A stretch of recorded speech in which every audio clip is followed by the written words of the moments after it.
Привет, телезрители! Добрый день, ребята! У нас под ногами хрустит нарисованный снежок. А это значит, что марафон новогодней горы новостей продолжается. С новостями и событиями дня тебя будем знакомить мы, Ульяна Листанова и Никита Гуров. А вот что подготовили для вас наши трудолюбивые корреспонденты.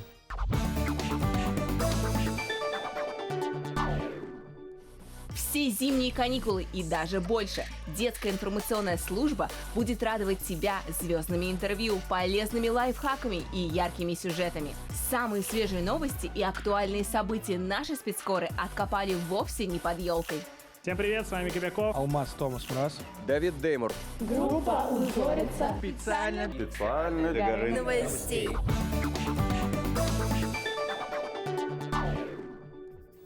На календаре уже 13 января. Сегодня ночью мы отмечаем Старый Новый год.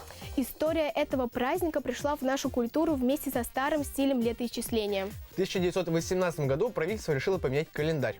Царская Россия жила по юлианскому календарю, а Европа по григорианскому.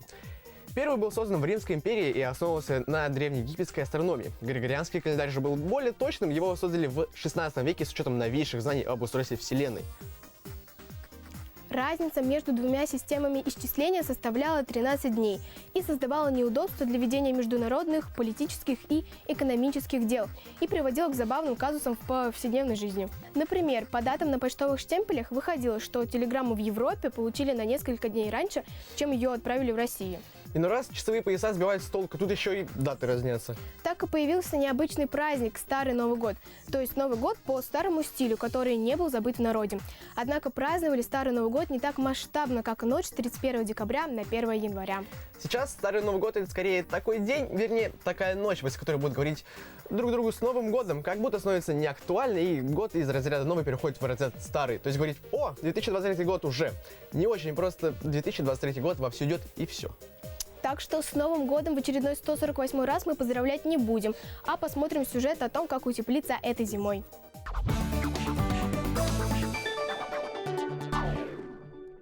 Эту шапку вы точно не оставите дома на полке, ведь она очень многофункциональная. Сейчас я вас научу делать вот такую красоту. Прошлой зимой балаклавы стали трендом зимних головных уборов. Если в том году ее можно было увидеть только у знаменитостей, рэперов и моделей, то в этом году уже и твой одноклассник может прийти в таком прикиде. В социальной сети TikTok она обрела наибольшую популярность. Люди, носящие ее, собирают кучу просмотров и лайков. Конечно же, есть люди другого мнения, ловящие кринж с этого. Балаклаву можно связать из совершенно разной пряжи. Вот такой, такой или такой. Я выбрала эту, потому что изделие из нее вяжется быстрее и легче всего. Как оказалось, этот аксессуар не так просто найти в магазинах. Ее гораздо проще связать самим. У меня получилось связать эту шапку с первого раза. Для облегчения работы я взяла пряжу Alize Puffy. Из нее балаклава вяжется в разы проще. Ну, я думаю, вы примерно поняли, как вязать. Ну, конечно же, по законам телевидения у меня есть заготовка. Балаклава и ушки к ней. Вообще, балаклавы начали свою жизнь еще в 19 веке. Солдаты британской армии так сильно мерзли во время Крымской войны, что была придумана такая шапка. Потом ее адаптировали под себя и лыжники со сноубордистами, а теперь и современная молодежь, и появилась балаклавы с ушками. В таком головном уборе можно хоть на прогулку, хоть на горнолыжку, даже в школу. В нем не только голова не замерзнет, но и лицо будет полностью защищено от ветра. Ксения Шитова, Ильнар Бигбов, специально для горы новостей.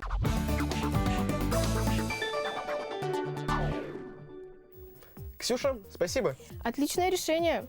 Старый Новый год, о котором мы говорим, имеет очень много традиций, о которых многие позабыли. Они в основном связаны с приметами и гаданиями. Сейчас современные люди такое не жалуют. Гадание по зайцам или запекание поросенка в печи – это все невыполнимо в нынешних реалиях.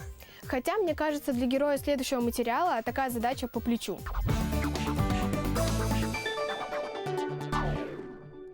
Сейчас вы узнаете о гуру самых необычных сочетаний продуктов и невероятных блюд. Он воплощает из обычных ингредиентов шедевры кухонь мира. Это самый молодой обладатель звезды Мишлен в России Евгений Викентьев. К своим 26 годам этот шеф-повар уже прошел стажировку в Италии, стал рок-звездой гастросцены, открыл несколько ресторанов в Петербурге и создал более 300 блюд.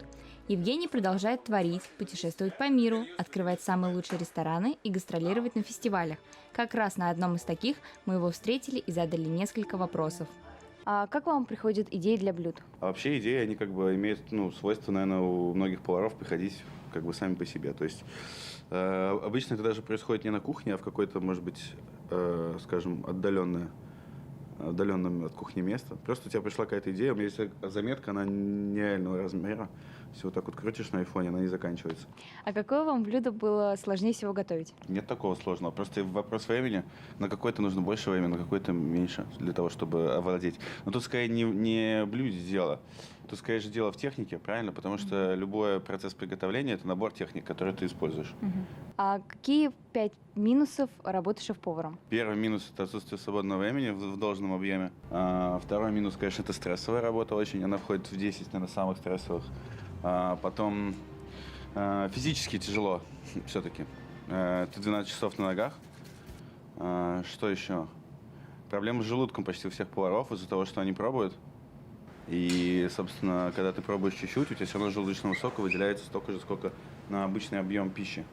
Из-за этого происходит такой момент, что этот желудочный сок начинает разъедать стенки желудка. И, короче, у всех поваров проблемы с желудком. Даша Носкова. Евгений Викентьев. Специально для горы новостей.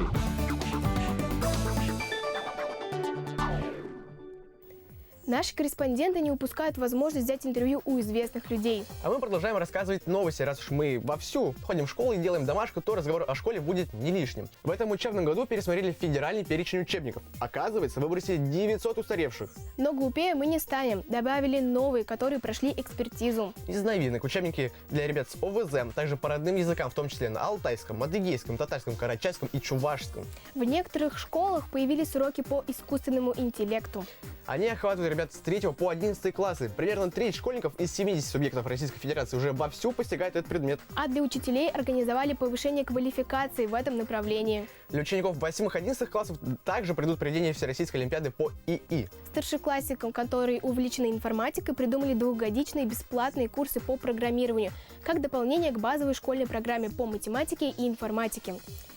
То есть в школе можно будет освоить первую IT-специальность. Сейчас это очень перспективно, а прямо сейчас мы освоим чудеса разумного потребления.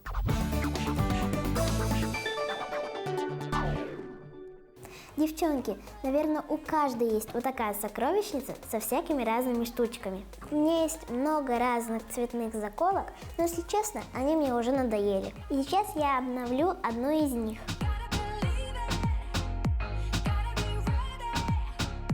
Для этого нам понадобится цветной фетр, маникюрные ножницы, обычная ручка и водостойкий клей. Я выбрала розовый цвет, как вы поняли, он мой самый любимый. А теперь вырезаем. Чтобы наше изделие было эффектней, я выбрала два цвета. Мне кажется, сочетаются розовый и синий.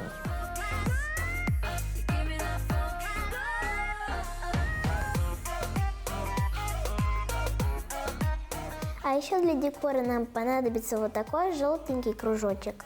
Чтобы не испачкать стол клеем, я вам советую постелить бумагу.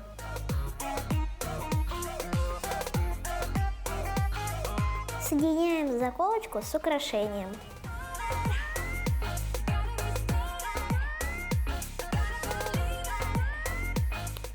Красиво? Мария Попова и Ильнар Бекбов специально для горы новостей. Маша, спасибо, а мы продолжаем рассказывать новости. В этом году, как раз когда я собрался выпускаться из школы, в итоговое сочинение взяли и добавили больше тем. Напоминаю, что зачет по итоговому сочинению является для 11-классников допуском к государственной итоговой аттестации. Тем было не 5, а 6. Кстати, я его уже написал. Процедура проведения сочинения и критерии оценивания прежние. А еще в школах вновь появилась продленка. Группы продленного дня были организованы примерно в трети российских школ, в основном для младшеклассников. В эти 3-4 часа после уроков за ребятами осуществляли присмотр учителя. можно поделать домашку или же потусить с одноклассниками, но на меня это уже не распространяется. Кстати, студентам разрешили преподавать, так что ждем молодых и прикольных учителей. А пока этого не произошло ни у меня в школе, ни у Ульяны, посмотрим полезный сюжет.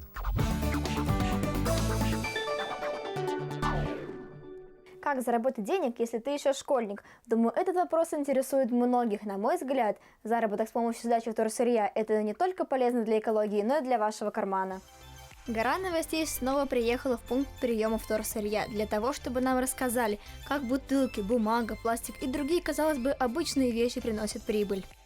Расскажи, почему ты занимаешься раздельным сбором мусора? Так можем спасти очень много деревьев. Если мы не сортируем, то тогда мы просто не бережем природу. А если мы бережем природу, то тогда все будет у нас хорошо. Я знаю, что ты участвуешь в разных акциях. Для чего это тебе нужно? Я, участвую во многих акциях. Когда мы сортируем мусор, мы получаем деньги, и мы не просто так их тратим, мы на них покупаем подарки для разных интернатов, для дома престарелых. Тебе не жалко тратить заработанные деньги не на себя, а на других? Нет, не жалко, потому что люди могут нуждаться в этом, а мы можем сами заработать и получить свои деньги, поэтому мне не жалко. Сколько ты на этом зарабатываешь? Когда как, но иногда мы можем заработать 500-600 рублей. Ульяне всего 9 лет. Она уже осознанно отдает все заработанные деньги на благотворительность, помогает людям и ни копейки не тратит на себя.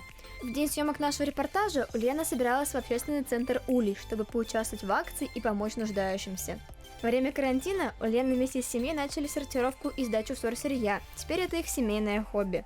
Как нам рассказали, оказывается, есть разница между мусором и вторсырьем. От обычного мусора вторсырье отличается тем, что это утиль, который подходит для дальнейшей переработки с целью получения чего-то нужного и полезного. Также у каждого вторсырья есть своя стоимость.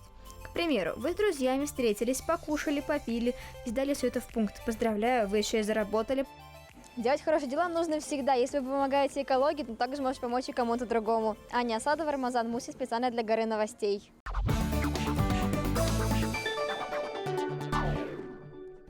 Аня, спасибо. Отличная идея, особенно с учетом того, сколько всего осталось после новогоднего торжества. Так что будьте экологичными и помните, что потребление должно быть осознанным. А на сегодня все. С новостями и событиями дня тебя знакомили Никита Гуров, Юлиана Листанова. С Новым годом! Уже не говорим? Нет, давай как обычно. Включай нас каждый день и будь на вершине событий. Пока-пока!